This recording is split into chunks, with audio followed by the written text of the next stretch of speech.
네, 사랑하는 성도분들, 예배 나오신 여러분들 축복합니다. 오늘 바로 에스겔서 7장 말씀 듣도록 하겠습니다. 7장. 또 여호와의 말씀이 내게 임하여 이르시되 너 인자야, 주 여호와께서 이스라엘 땅에 관하여 이같이 말씀하셨느니라. 끝났도다. 이 땅 사방의 일이 끝났도다. 이제는 내게 끝이 이르렀나니 내가 내 진노를 내게 나타내어 내 행위를 심판하고 내 모든 가증한 일을 보응하리라. 내가 너를 불쌍히 여기지 아니하며 긍휼히 여기지도 아니하고 내 행위대로 너를 벌하여 내 가증한 일이 너희 중에 나타나게 하리니 내가 여호와인 줄을 너희가 알리라. 주 여호와께서 이같이 이르시되 재앙이로다, 비상한 재앙이로다. 볼지어다, 그것이 왔도다. 끝이 왔도다. 끝이 왔도다. 끝이 너에게 왔도다. 볼지어다, 그것이 왔도다. 이 땅 주민아, 정한 재앙이 내게 임하도다. 때가 이르렀고 날이 가까웠으니 요란한 날이요 산에서 즐거이 부르는 날이 아니로다. 이제 내가 속히 분을 내게 쏟고 내 진노를 내게 이루어서 내 행위대로 너를 심판하여 내 모든 가증한 일을 내게 보응하되 내가 너를 불쌍히 여기지 아니하며 긍휼히 여기지도 아니하고 내 행위대로 너를 벌하여 너의 가증한 일이 너희 중에 나타나게 하리니 나 여호와가 때리는 이임을 내가 알리라. 볼지어다, 그날이로다. 볼지어다, 임박하도다. 정한 재앙이 이르렀으니 몽둥이가 꽃이 피며 교만이 싹이 났도다. 포악이 일어나서 죄악의 몽둥이가 되었은즉 그들도 그 무리도 그 재물도 하나도 남지 아니하며 그 중에 아름다운 것도 없어지리로다. 때가 이르렀고 날이 가까웠으니 사는 자도 기뻐하지 말고 파는 자도 근심하지 말 것은 진노가 그 모든 무리에게 임함이로다. 파는 자가 살아있다 할지라도 다시 돌아가서 그 판 것을 얻지 못하리니 이는 묵시가 그 모든 무리에게 돌아오지 아니하고 사람이 그 죄악으로 말미암아 자기의 목숨을 유지할 수 없으리라 하였음이로다. 그들이 나팔을 불어 온갖 것을 준비하였을지라도 전쟁에 나갈 사람이 없나니 이는 내 진노가 그 모든 무리에게 이르렀음이라. 밖에는 칼이 있고 안에는 전염병과 기근이 있어서 밭에 있는 자는 칼에 죽을 것이요 성읍에 있는 자는 기근과 전염병에 망할 것이며 도망하는 자는 산 위로 피하여 다 각기 자기 죄악 때문에 골짜기의 비둘기들처럼 슬피 울 것이며 모든 손은 피곤하고 모든 무릎은 물과 같이 약할 것이라. 그들이 굵은 배로 허리를 묶을 것이요 두려움이 그들을 덮을 것이요 모든 얼굴에는 수치가 있고 모든 머리는 대머리가 될 것이며 그들이 그 은을 거리에 던지며 그 금을 오물같이 여기리니 이는 여호와 내가 진노를 내리는 날에 그들의 은과 금이 능히 그들을 건지지 못하며 능히 그 심령을 족하게 하거나 그 창자를 채우지 못하고 오직 죄악의 걸림돌이 되미로다.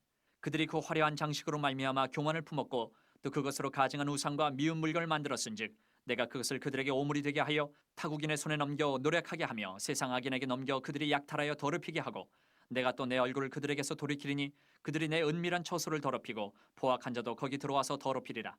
너는 쇠사슬을 만들라. 이는 피 흘리는 죄가 그 땅에 가득하고 포악이 그 성읍에 찼음이라. 내가 극히 악한 이방인들을 데려와서 그들이 그 집들을 점령하게 하고 강한 자의 교만을 그치게 하리니 그들의 성소가 더럽힘을 당하리라.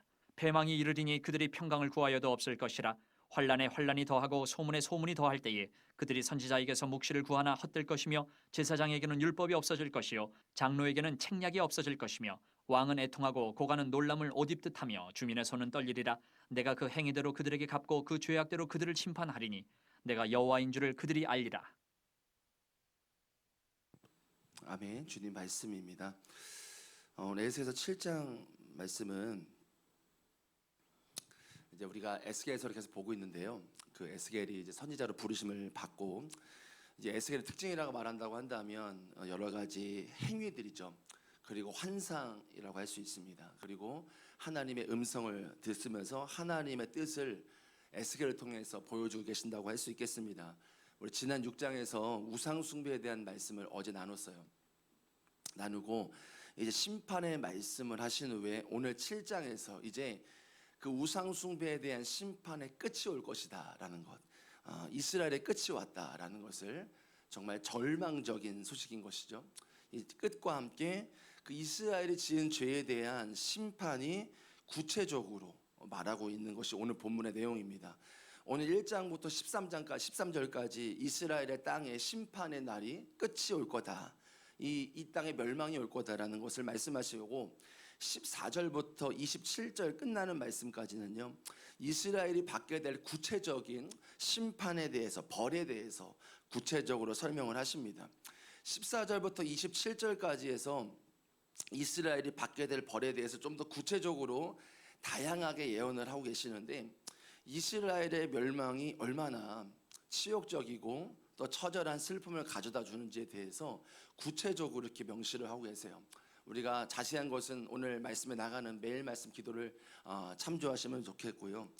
우리가 에스겔서를 통해서 또 이 선지서를 통해서 하나님의 택하신 백성들 징계받는 것을 우리가 볼 수 있습니다. 여기서 우리는 그 이스라엘 백성, 택하신 백성이 징계받는 것을 그냥 벌받는 것이로만 생각하는 것이 아니라요, 하나님의 사랑을 발견해야 되는 것입니다. 하나님의 사랑과 은혜로 말미암아 다시금 이스라엘 백성이 하나님 섬긴다 말하지만 우상을 섬기고 죄와 교만의 자리를 청산하고 하나님과의 바른 관계로 나아가야 된다는 것이 하나님의 징계와 벌, 이것의 목적인 것입니다. 이스라엘 백성들은요, 하나님을 사랑하긴 했어요. 근데 우상도 사랑했어요. 그리고 지금으로 말하면 세상을 사랑한 거예요. 그리고 그들의 마음이 세상에 빼앗기고 말았습니다. 우리에게도 신랑이신 우리 예수님과 영적인 연합이 있죠. 예수님과 연합이 있습니다. 친밀함이, 언약의 관계가 있습니다. 근데 이 관계를 벗어난 신부된 우리를 되찾기 위한 신랑의 우리를 향한 사랑과 우리를 향한 조치라는 것이죠. 그래서 성령님께서 우리에게 근심을 주시죠. 우리 안에 다른 세상을 사랑하는 마음이나 하나님에 대한 사랑이 멀어진다 하면 우리 마음에 성령께서 근심을 주십니다. 그러다가 방법이 통하지 않고 그 음성에 순종하지 않고 계속해서 세상을 사랑하고 우리의 마음을 내어주다 보면 때로는 하나님이 우리에게 징계를 내리시거나 우리에게 그럴 때가 있다는 것입니다. 그렇기 때문에 오늘 이스라엘의 징계에 대한 예언이 때로는 그들에게는 커다란 축복이라는 거예요. 오히려 우리를 죄를 짓던 말던 하나님을 사랑하면서 우상도 섬기는 것을 내버려 두시는 것이 오히려 징계인 것이 로마서 1장 28절에 나오거든요. 하나님께서 그들의 상실한 마음대로 내버려 두사 합당한 하지 못한 일을 하게 하셨으니, 오히려 하나님은요, 우리의 죄를 드라이브 거시고 브레이크 거시는 것이 오히려 축복인 것이라는 것입니다. 그런데 죄를 짓던 말던 간에 내버려 두시는 것은 축복이 아닌 것입니다. 여러분, 우리에게 때로는 우리의 삶에 하나님의 어떠한 징계나 하나님의 어떤 일들이 우리에게 벌어질 때에 다 그렇진 않겠지요. 그때마다 우리가 하나님의 날 향한 사랑이었음을 깨닫기를 원하는데요, 우리가 오늘 3절 말씀과 6절, 7절 말씀을 붙들고 우리가 기도하기를 원한다면 3절입니다. 3절에 보시면 이스라엘이 심판받는 이유를 말씀하시거든요. 이제는 내게 끝이 이르렀나니 내가 내 진노를 내게서 나타내어 내 행위를 심판하고 내 모든 가증한 일을 보응하리라.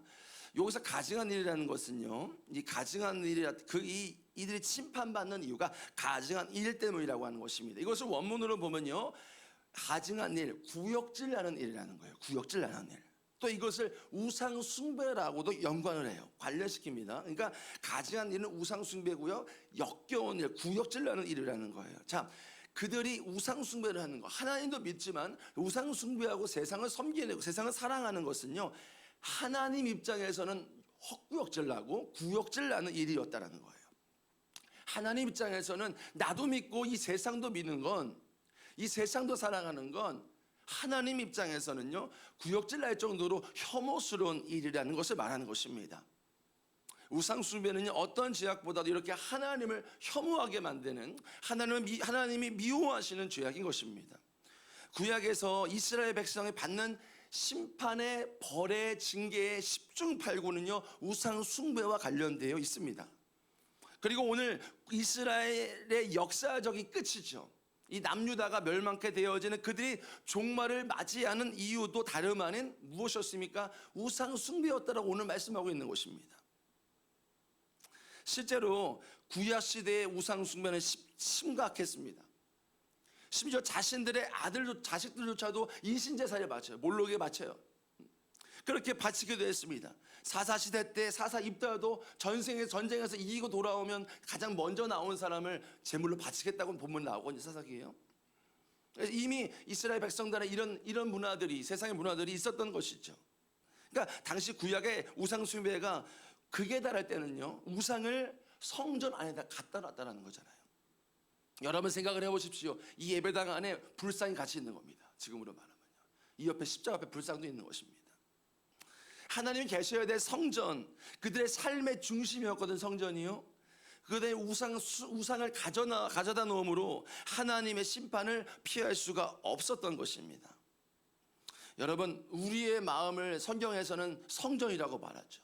그 성전을 성막, 이제 성전, 그리고 시작에 넘어와서 성전을 넘어서 우리의 마음이 성전이라고 성경에서 말하고 있습니다.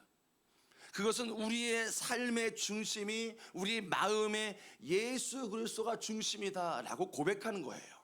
내 마음이 성전이라는 것은 내 마음 안에 하나님의 인재가 있고 하나님이 중심되어진 삶이라고 고백하는 것입니다. 구약의 말씀대로 하면 우리의 마음에 하나님만 계셔야 되는 자리에 다른 우상도 있다는 것은 오늘 말씀에 따르면 무엇입니까? 심판받아야 될 죄라고 말하는 거예요. 지금 우리의 마음은 성전이라 말하는데 우리의 마음 안에 하나님도 있고 우상도 있다고 한다면, 세상에 대한 사랑에 대한 마음이 있다면 오늘 말씀에 따르면 심판받을 수 있다는 죄로 적용할 수 있다는 것입니다. 사실 그런데 여러분, 우리가 그렇다고 해서 다른 우상이 우리 마음에, 여러분 신앙생활 하면서 우리가 구약 백성들처럼 그런 우상을 우리의 마음에 두실 분은 없으실 것입니다. 여러분 신앙생활 지금 앉아서 하시고 온라인으로 하시다 우리가 신앙생활 교회 다니면서 예수도 믿지만 타종교 믿는 분 계십니까? 없으실 거예요. 예수도 믿으면서 뭐 불교를 믿거나 뭐 원불교를 믿거나 이런 분 계십니까? 없으실 것입니다. 그러나 여러분, 하나님께서 계셔야 될 자리, 우리의 삶의 중심에 다른 것이 있는 경우는 있죠. 우상을 직접적으로 섬기진 않지만, 불교를 직접적으로 섬기지 않지만 우리의 마음 안에 하나님도 섬기지만 우리의 삶의 중심에 다른 것들이 있는 경우가 있어요. 쾌락이나 정욕이나 욕심이나 명예나 돈, 사람 같은 것을, 사람이나 이렇게 그것을 추구하며 쫓으며 살아갈 수가 있습니다. 물론 이러한 것이 성경에서 말하는, 제가 말씀드린 성경에서 말하는 우상과는 거리가 있어 보일 수 있습니다. 목사님, 그것은 불교도 아니지 않습니까? 무슨 다른 우상도 아니지 않습니까? 그런데 여러분, 이러한 것들을 치우지 않고 그냥 내 마음에 그냥 두고 있다면 어떨까요? 어떻게 될까요? 정욕의 마음, 쾌락의 마음, 욕심의 마음, 돈을 사랑하는 것, 또 우리 안에 사람을 사랑하는 것, 그것을 우리 마음에 그냥 두고 있다면 어떻게 될까요? 언젠가는 그 마음에 두고 있다고 한다면, 그것을 버리지 않고 계속 우리 마음에 두고 있다면 언젠간 그것이 우리에게 그것을 얻기 위해, 돈을 얻기 위해, 또 사람을 얻기 위해, 명예를 얻기 위해, 인기를 얻기 위해 하나님의 뜻과는 상관없이 충분히 내 뜻대로 할 수 있는 가능성을 남겨두는 것이라는 것입니다. 가능성이 아주 많지요. 여러분, 이스라엘 백성이 처음부터 우상을 성전에 가져왔겠습니까? 처음부터 가져왔겠습니까? 가장 먼저는 그들이 하나님 말씀에 순종하지 않고 가나안 땅에 들어왔을 때에 그 가나안 땅을 다 정복하지 못한 게 화근이었던 거예요. 하나님 다 내어 쫓으라고 하셨습니다. 근데 가나안 입성에서 다 내어 쫓지 않았어요. 그것이 화근이 되었어요. 또 그것이 화근이 된다는 말씀도 있습니다. 그리고 그들의 삶 속에 바알과 같은 가나안 우상 숭배가 섞여 사는 거예요. 섞여 살면서 눈으로 보고 듣고 이러면서 영향을 받을 것 같지 않습니까? 그러면서 결국 그들의 삶 속에서 여러 유혹을 받으면서 조금씩 받아들이고 결국은 이제는 마지막 성전까지 그들이 섬기는 우상이 들어왔던 것입니다. 여러분, 우리의 삶 가운데 이 정도는 괜찮겠지, 이런 마음이 드시는 것이 있습니까? 그것이 우리의 나의 삶에 화군이 될 수 있다는 것을 우리가 오늘 기억해야 됩니다. 성경은 우리의 삶에 부정한 것을 누룩으로 비유하곤 했어요. 예수님이 누룩으로 표현했어요. 누룩이 좋은 것입니다. 하지만 부정적으로도 표현해요. 적은 누룩이 온 이 떡덩이를 퍼지게 한다. 여러분, 우리의 삶과 마음에 하나님과 거리 두게 만들고 하나님과 멀어지게 만드는 것들이 있으십니까? 어느 순간 기도가 식어져요. 어느 순간부터 뭔지 모르겠는데 말씀이 먹어지지가 않아요. 예배 감격이 식어지고 무언가 영적으로 침체가 있으십니까? 무언가 우리의 영혼에 영향을 미치는 것이 있을 수 있다는 것을 기억을 하셔야 됩니다. 아주 작고 사소한 것일 수 있는지는 모르겠지만 나의 마음에 들어와 있다면, 그것이요, 나의 마음에 들어와 있다면 그것이 언젠가 나를 붙잡고 나를 견고하게 내 안에 진을 치면서 있을 수 있다는 것입니다. 결국은 그것이 작고 사소한 것인지는 모르겠어요. 근데 그것이 나를 하나님과 멀어지게 만들고 나의 중심을 흔들 수도 있다는 것을 우리가 알아야 되는 것입니다. 여러분, 우리의 삶 가운데, 저와 여러분의 삶 가운데 하나님 중심으로 사는 것이 성전입니다. 우리의 삶의 고백인 것입니다. 그런데 그 고백으로 살지 못하고 그 중심으로 살지 못하도록 만드는 우리 안의 역사는 아직은 우상이 아닐지 모르겠지만 작고 사소한 무언가는 있지 않으십니까? 아직은 우상이 아닌 것 같아요. 아직은 작고 작은 것 같습니다. 그러나 그 작고 사소한 것일지 모르겠지만 나중에 그것이 부풀고 커져서 마치 이스라엘 백성들이 성전 안에 우상을 가져왔던 것처럼 우리의 삶에도 그러한 영향을 미칠 수 있는 일들이 충분히 있을 수 있다는 것입니다. 처음부터 그들이 우상을 갖고 주지 않았어요. 마음에 들어오고 그들이 마음을 빼앗기고 이러면 작고 사소한 것부터 시작하여 결국은 성전 안에까지 들어오게 만들었다는 것입니다. 여러분, 결국 우리를 하나님의 이 이스라엘 백성들이 죄가 죄인지도 모르고 하나님의 징계를 받을 수밖에 없는 상태, 영적인 상태로 만들어 버렸다는 것이 오늘 에스겔서에서 주시는 메시지인 것입니다. 그러므로 여러분, 우리가 우리 안에 아직은 우상이 아닐 수 있어요. 근데 작고 사소한 것인데 하나님과의 관계를 막고 있는 것이 있다면 그거 조심하셔야 됩니다. 무엇인가 내 마음 안에 들어와서 나의 마음을 흔들고 하나님 관계를 흔드는 것이 있다. 조심해야 되는, 치워야 되는 것입니다. 우상을 버렸듯이 버리셔야 되는 것입니다. 그 자리에 떠나셔야 되는 것입니다. 내려놓아야 되는 것입니다. 물론 하나님의 징계는 사랑이지만 저도 마찬가지고요. 하나님의 징계가 없기를 축복합니다. 징계가 오기 전에 멈추는 것이 축복인 것입니다. 여러분, 우리가 마지막으로 6절 7절 말씀 붙들고 기도하고 말씀 나누고 기도할게요. 끝이 왔도다, 끝이 왔도다, 끝이 너에게 왔도다. 볼지어다, 그것이 왔도다. 이 땅의 주민아, 정한 재앙이 내게 임하도다. 때가 이르렀고 날이 아까웠으니 요란한 날이요, 산에서 즐거이 부르는 날이 아니로다. 여기서 6절에서 끝이 왔도다, 끝이 왔도다, 끝이 너에게 왔도다 3번 말해요. 3번이라는 건 완전한 멸망을 확증하는 거예요. 확정하는 메시지예요. 이 표현은 오늘 7장 통틀어 말하는 중요한 메시지예요. 끝이 왔도다, 끝이 왔도다, 끝이 너에게 왔도다. 또 주목할 게 있다면 너에게 왔도다, 그리고 내게 임하도다라는 거예요. 이 심판을 받는 대상이 누구입니까? 이스라엘 백성들이에요. 하나님 택하신 백성이라는 겁니다.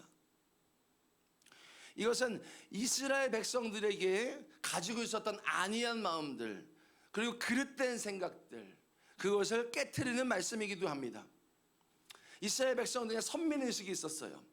우리만 택함 받았고 택함 받지 않은 자들은 지옥 갈 존재들이고 민족들이고 정말 저주받을 민족들이라는 생각을 가졌습니다. 그들의 선민의식을 깨트리는 강력한 메시지이기 때문입니다. 즉, 이 자신들과 상관없는 많은 사람들은 하나님의 심판받을 자다, 자신들과는 무관하다라고 생각을 했다는 거죠. 여러분, 그들 생각을 해보시면 그들이 택함 받은 게, 이스라엘 백성이 택함 받은 게 그들이 사실은 잘나서가 아니라는 거죠.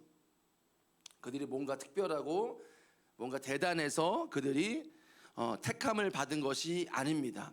오히려 하나님 성경에서는요, 구약에서는요, 이스라엘 백성이 아주 미약하고 작은 민족이었기 때문에 선택하셨다라는 말씀이 있죠. 하나님이 알 수 있는 지식이 온 땅에 이미 나타났다라고 로마서에서는 바울이 말해요. 자, 그러므로 하나님을 모르다고 할 수 없다라고 로마서에서 말해요. 모든 사람들이, 이 땅의 사람들이요. 자, 듣고도 믿지 않는 불신자들은 하나님의 심판을 피할 수가 없습니다. 동시에 우리도 그 하나님의 심판과 징계를 피할 수 없다라는 것이 오늘 에스겔이 말하고 있는 이 끝이 왔도다, 끝이 왔도다, 이 확정된 메시지인 거예요. 우리도 하나님의 징계를 피할 수 없다는 겁니다. 하나님의 한없는 용서를 받았음에도 불구하고 삶에서는 하나님의 그 메시지에 돌이키지 않고 계속 죄에 빠져 있고 회개치 않는 우리의 삶 가운데에 믿음의 삶으로 전혀 살아가지 않는다, 회개하지 돌이키지 않는다라고 한다면 우리도 구약의 백성들과 다를 것이 없다라는 것을 우리가 오늘 말씀을 통해서 알려주시는 것입니다. 예수님께서 누가복음 보시면요, 위선자들을 향해서 심판하세요. 화가 있다라고 말씀하셨어요. 화가 있다, 화가 있다. 여러분, 실제로 우리에도 하나님의 책망이 있을 수 있다. 우리 마음 안에 계속 하나님이 돌이켜라, 회개해야 된다, 바른 길로 가야 한다, 바른 삶을 살아야 한다, 말씀대로 살아야 된다, 그 메시지를 받아들이지 않고 돌이키지 않는다고 한다면 하나님의 책망과 하나님의 징계가 있을 수 있다는 것을 우리가 기억해야 되는 것입니다. 여러분, 오늘 택하신 민족도 심판받는다라는 게 지금 6절 7절 말씀이고요. 오늘 어제 말씀 이어서 우상 숭배한 이스라엘 백성이 결국 끝이 오고 이 역사적인 종말을 맞이하는 이것을 우리가 봅니다. 택하신 민족도 하나님 심판하시고 택하신 민족도 징계를 내리십니다. 죄에서 돌이키지 않을 때요. 우리가 이 말씀을 통해서 믿는 자인 우리도 하나님이 우리에게 계속 말씀을 던지시고 말씀하시고 설교를 통해서든 기도를 통해서든 찬양을 통해서 우리 마음에 성령께서 죄에 대한 돌이킴을 주시고 했을 때 돌이키지 않는다고 한다면 우리도 때가 되면 하나님 도저히 우리가 말을 듣지 않는다고 한다면 징계를 내리실 수도 있다는 것을 기억해야 됩니다. 그러나 에스겔서나 예레미야서에서 흐르는 이 맥처럼 심판의 메시지도 있지만 용서의 메시지도 있다는 거죠. 하나님이 계속 말씀하실 때에 우리가 돌이키면 용서하신다는 그 하나님의 성품, 공의와 사랑이 같이 있는 하나님의 성품이 있다는 것을 우리가 기억하였으면 좋겠습니다. 신약에 보면 하나님께서 말씀에 사랑하는 자를 연단하신다고 했어요. 사랑하는 자에게 징계를 주신다고 했습니다. 어찌됐든 간에 오늘 말씀을 통해 우리가 기억하고 싶은 것은 이것입니다. 겸손입니다. 겸손이요. 내가 성도라고 해서, 제가 목사라고 해서, 내가 무엇을 해서 우리 안에 이런 어떻게 보면은 내 안에 선민의식과 같은, 내가 무언가 특별하고 내가 무언가 잘하고 이것이 우리에게 잘못된 신앙으로 빠지게 할 수 있는, 교만이든 이런 것들을 빠지게 할 수 있는 위험성이 항상 우리는 있다는 것을 기억했으면 좋겠어요. 성도라서 완벽하지 않습니다. 목사라서 완벽하지 않아요. 항상 죄에 넘어질 수 있는 위험 요소가 있는 존재라는 것을 기억하고 항상 우리가 겸손해야겠습니다. 이스라엘 백성들처럼 입술로는 주여 주여 하고 했어요. 그러나 삶에서는 우상을 갖다 놓고 살았다는 것이죠. 이제 이 말씀을 마무리하면서 어제 제가 설교를 이제 마무리하면서 마태복음 7장 말씀이 기억이 났습니다. 떠오르셨습니다. 21절과 23절이에요. 나더러 주여 주여 하는 자마다 다 천국에 들어갈 것이 아니요 다만 하늘에 계신 내 아버지의 뜻대로 행하는 자라야 들어가리라. 그날에 많은 사람이 나더러 이르되 주여 주여 우리가 주의 이름으로 선지자 노릇하며 주의 이름으로 귀신을 쫓아내며 주의 이름으로 많은 권능을 행하지 아니하였나이까 하리니 그때에 내가 그들에게 밝히 말하되 내가 너희를 도무지 알지 못하니 불법을 행하는 자라 내게서 떠나가라. 주여 주여 하는 자가 누가 있습니까? 주님, 우리가 주의 이름으로 선지자 노릇을 했습니다. 주의 이름으로 귀신도 쫓아냈어요. 주의 이름으로 많은 권능도 하지 않았습니까? 주여 주여 하는 자예요. 그러나 주님 뭐라고 말씀하십니까? 너네 몰라, 불법을 행하는 자들아, 내게서 떠나가라 라고 말씀하신다. 여러분, 그런 마음이 들었습니다. 내가 열심을 내어 하는 것이 내가 선지자 노릇도 하고 내가 귀신도 쫓아내고 하나님 위해 한다고 하지만 그것이 오히려 하나님 마음과 다를 때가 있습니다. 하나님께서 우리가 원하시는 것은 무엇이겠습니까? 하나님 위해서 열심히 하는 게 아니라 하나님이 어떤 말씀하실 때 순종하는 겁니다. 하나님 말씀하실 때요. 사랑하는 성도 여러분, 우리가 이제 기도할 건데요, 진심으로 저도 마찬가지고요, 여러분에게 권면하고 싶은 것은 내가 무엇은 열심을 가지고 하나님을 기쁘시게 하는 게 하나님 기뻐하는 게 아닙니다. 하나님 기뻐하시지 않습니다. 오히려 무슨 말씀을 하시더라도 순종하는 것, 그것을 기뻐하십니다. 그것이 우리에게 하나님의 징계와 심판을 피할 길뿐만 아니라 하나님을 정말 기쁘게 하는 일인 줄로 믿습니다. 우리가 항상 겸손하고 그리고 하나님 말씀에 순종할 수 있는 저와 여러분들에게 축복합니다. 우리가 이 시간 기도하겠습니다. 3절 말씀 먼저 붙들겠습니다.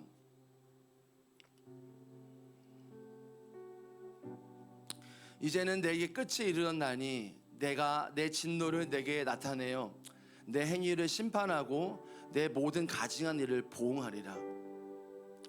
아직은 내 안에 우상이 아닐 수 있지만 여러분, 이스라엘 백성들도 처음부터 우상을 자신의 성전 안에 들이지 않았습니다. 작고 사소한 것부터 시작해서 결국은 눈덩이처럼 불어났고 그들의 삶을 장악하고 말았습니다. 여러분, 이 시간 우리가 기도할 것은 작고 사소한 것일지라도 여러분 안에 하나님 관계를 가로막는 것들이 분명히 있습니다. 나의 마음에 어떤 생각이든 사로잡혀 있는 것들이든 우리 안에 기도를 방해하고 말씀을 듣는 것을 방해하고 예배 나오는 것을 방해하고 말씀을 읽는 것을 방해하는 무언가가 분명히 있습니다. 하나님 관계에 걸림돌을 만드는 우상이 아닐지 모르겠지만 우상 전 단계가 분명히 있습니다. 여러분, 이 시간 우리 기도할 때에 나의 마음이 주님의 성전임을 선포하기를 원합니다. 나의 마음, 나의 이 마음의 성전은 주님의 곳입니다. 주님만 계셔야 됩니다. 이 시간 선포하시면서 그리고 결단하시면서 주님, 내가 작고 사소한 것일지라도 하나님, 내가 다 치우고 버리고 떠나겠습니다. 내 안에 어떠한 우상이 될 만한 작고 사소하신 것일지라도 주님, 내가 그것을 용납하지 않겠습니다. 주님, 내 안에 오직 주님만이 왕이시고 내 마음 안에 주님만이 거하시는 성전 되기를 원합니다. 우리 시간 결단하시면서 주여 한번 부르기도 하겠습니다. 주여, 하나님 아버지, 우리의 삶 안에 작고 사소한 것일지라도 우리 안에 우상이 아닐지 모르겠지만 우리의 삶에 하나님 관계를 가로막고 그것을 가로막고 하나님 관계를 걸림이 되는 것들이 분명히 있습니다. 작고 사소하신 것일지라도 그것을 끊어내기 원하고 그것을 버리기 원하고 그것을 떠나기를 원합니다. 그것이 언젠가는 우리의 삶의 올무가 되어서 이스라엘 백성의 올무가 되어 그들의 삶의 성전에 우상을 드러났던 것처럼 우리의 삶에도 언젠가는 그것이 눈덩이처럼 벌어나서 우리의 삶의 우상으로 자리 잡을 수도 있습니다. 주님 아버지, 기도하는 것은 우리의 삶에 작고 사소한 것일지라도 우리의 삶 안에 하나님 관계에, 기도에, 말씀에, 예배에 걸림이 되는 것이 있다면 다 끊어내기를 원합니다. 다 버리기 원합니다. 다 치우기 원합니다. 주님, 다 내어버리고 다 떠나기를 원합니다. 주님만이 나의 마음 안에 성전이시고 주인이시고 왕이심을 선포합니다. 주님, 우리가 이 우상 전 단계 가운데 우리 안에 놓여지는 그 모든 작고 사소한 것 가운데 승리할 수 있도록 인도하여 주시옵소서. 여러분, 마지막으로 우리가 6절 7절부터 기도하시고요, 계속 기도하시다 돌아가시면 좋겠습니다. 끝이 왔도다, 끝이 왔도다, 끝이 너에게 왔도다, 볼지어다 그것이 왔도다. 이 땅의 주민아, 정한 재앙이 내게 임하도다. 때가 이르렀고 날이 가까웠으니 요란한 날이요 산에서 즐거이 부르는 날이 아니로다. 여러분, 우리도 하나님 말씀을 듣지 않고 죄를 버리지 않고 계속해서 하나님과 멀어진 삶을 살아간다면, 회개하지 않는다면 우리도 하나님께서는 사랑하시기 때문에 우리 돌이키시기 위해서 징계를 내리실 수밖에 없습니다. 여러분, 마지막 기도하고 싶은 것은 그것입니다. 괜찮겠지가 아닙니다. 겸손해야 되는 것입니다. 목사라서 죄짓지 않는 것이 아닙니다. 내가 직분자라 교회 다니니까 안전하지 않습니다. 날마다 우리가 주님 앞에 겸손하게 서기를 원합니다. 나는 연약한 자이고 부족한 자입니다. 하나님의 은혜가 필요합니다라고 고백하는 우리의 고백이 되기를 원합니다. 그리고 여러분, 하나님이 기뻐하시는 것은 여러분, 하나님이 기뻐하시겠지라고 하면서 우리가 섬기는 게 아니라 먼저 우리가 하나님의 음성을 들어야 되는 것입니다. 하나님, 내가 무엇을 순종하기를 원하십니까? 라고 기도해야 될 줄로 믿습니다. 우리가 이 시간 마지막으로 하나님, 내가 겸손케 하여 주시옵소서. 겸손케 하여 주시옵소서. 그리고 한 가지, 여러분, 더불어 우리의 삶에 묻기를 원해요. 하나님, 내가 하나님께서 열심을 내겠습니다가 아닙니다. 하나님, 내게 원하시는 순종이 무엇입니까? 묻는 내가 되게 하여 주시옵소서. 우리 마지막으로 주여 한번 부르고 계속 기도하다 돌아가시겠습니다. 주여.